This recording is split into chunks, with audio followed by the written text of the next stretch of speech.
Olá pessoal, sejam bem-vindos aqui a mais um dia do nosso Diário Estoico. Um ótimo dia para você, com o tema do dia 10 de fevereiro, a raiva é um combustível ruim. Mais um trecho de Sêneca na sua obra Sobre a Raiva, ou Sobre a Ira, em outras palavras, no qual ele diz assim: não há nada mais espantoso que a raiva, nada mais curvado sobre a própria força. Se bem-sucedida, nada mais arrogante. Se frustrada, nada mais insano. Como ela não é forçada a recuar pelo cansaço mesmo na derrota, quando a sorte elimina seu adversário, ela crava os dentes em si mesma. Como os estoicos disseram muitas vezes, ficar com raiva quase nunca resolve as coisas. Em geral, as torna piores. Ficamos perturbados, então a outra pessoa também fica. E todos se veem perturbados enquanto o problema continua longe de ser resolvido. Muitas pessoas bem-sucedidas vão lhe dizer que a raiva é um combustível poderoso na vida. O desejo de provar que todos estão errados, ou esfregar isso na cara deles, fez muito milionários. A raiva de ser chamado de gordo ou de burro criou excelentes corpos e mentes brilhantes. A raiva de ser rejeitado motivou muitos a trilhar o próprio caminho.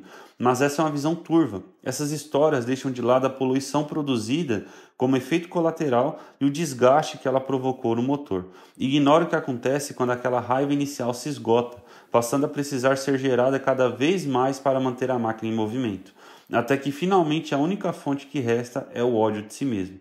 O ódio é um fardo pesado demais para suportar. Martin Luther King advertiu seus companheiros e líderes dos direitos civis em 1977, ainda que eles tivessem todos os motivos para responder ao ódio com ódio.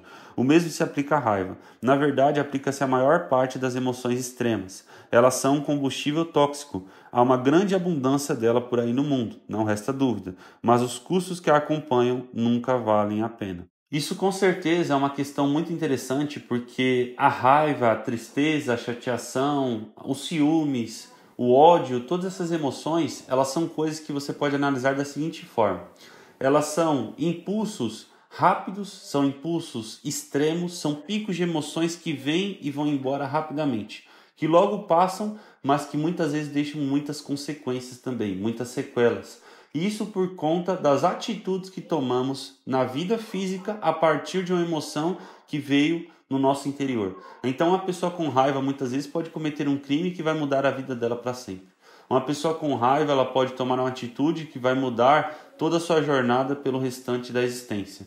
Isso tudo porque ela pegou algo que ainda não era físico e transformou em algo material. Ela materializou através de uma atitude algo que ocorreu. Então a grande questão é nós analisarmos as consequências das coisas que iremos fazer. Tem emoções que vêm sobre nós que não valem a pena serem materializadas a partir de um ato, justamente pelas consequências difíceis que vão deixar. Se tudo que vier sobre nós respondêssemos com atitudes vazias, rápidas e irracionais, nós seríamos pessoas totalmente dotadas de bestialidade. O Shakespeare ele dizia essa palavra, ele falava sobre a cabeça bestial, ser bestial, ou seja, uma pessoa que é uma besta, que é um animal, que não é um ser humano, que é um ser selvagem. Então a grande questão é entendermos que a raiva, se ela não for adiada, se ela não for esperada, se não esperarmos esse pico dela passar, ela vai trazer consequências, justamente porque ela nos domina. Ela vem sobre nós de uma forma que acaba dominando eu e você, e muitas vezes ela domina por um certo período de tempo curto. Mas se você vai lá e toma uma atitude errada, você toma uma atitude inconveniente, você se torna escravo dessa raiva por muito tempo, pelas consequências que você deixa. Muitas vezes falamos algo que não deveríamos falar, perdemos uma relação que não deveríamos perder, causamos uma mágoa em alguém que não deveríamos causar, justamente porque ao invés de sermos sentidos a partir da raiva, de sentirmos raiva, nós somos escravos dela. Há uma grande diferença de você sentir uma emoção ou de você ser escravo dela. Por isso que Shakespeare ele dizia uma frase muito interessante também, que ele falava que é melhor ser rei do seu silêncio do que escravo das suas palavras. Porque como Horácio dizia, assim como a palavra é dita, ela voa de forma irrevogável, ou seja, não tem como mais você desverbalizar aquela palavra. Depois que ela foi dita, acabou. É exatamente isso. Uma coisa que você faz sem pensar, muitas vezes é uma coisa que vai te escravizar por todo o resto da sua vida. Então, como diria Sêneca, o melhor remédio para a raiva é o adiamento. E não se sinta enganado, como as pessoas fazem, dizendo que a raiva é um bom combustível, como o Ryan Holiday colocou aqui. Não existe melhor combustível para o ser humano do que a motivação, do que você ter motivos fortes para agir. Você quer emagrecer não é porque todo mundo te chama de gordo, é porque você, a partir disso, tem que tomar boas atitudes para você, porque você não se sente bem mais vestindo uma calça, porque você não se sente bem mais podendo brincar com seu filho porque você cansa, porque sua saúde está indo pro ralo. É exatamente isso, são bons motivos para agir. Emoção alguma vai te causar um bom motivo para agir. Justamente porque a emoção ela tem um pico, a emoção ela vem e acaba. Por isso que no começo de ano as pessoas começam tantos projetos e acabam, por conta da empolgação, o entusiasmo. Ela não tem bons motivos para manter aquilo firme durante um bom tempo. E é exatamente isso. A melhor forma de você conseguir coisas na vida não é com a raiva, não é com a tristeza, não é com a chateação. Claro que essas emoções muitas vezes podem despertar iniciações, mas elas não são perduradas justamente porque a emoção ela é um pico, ela não tem uma constância sequente. Então, a partir disso, lembre-se, tenha bons motivos para agir.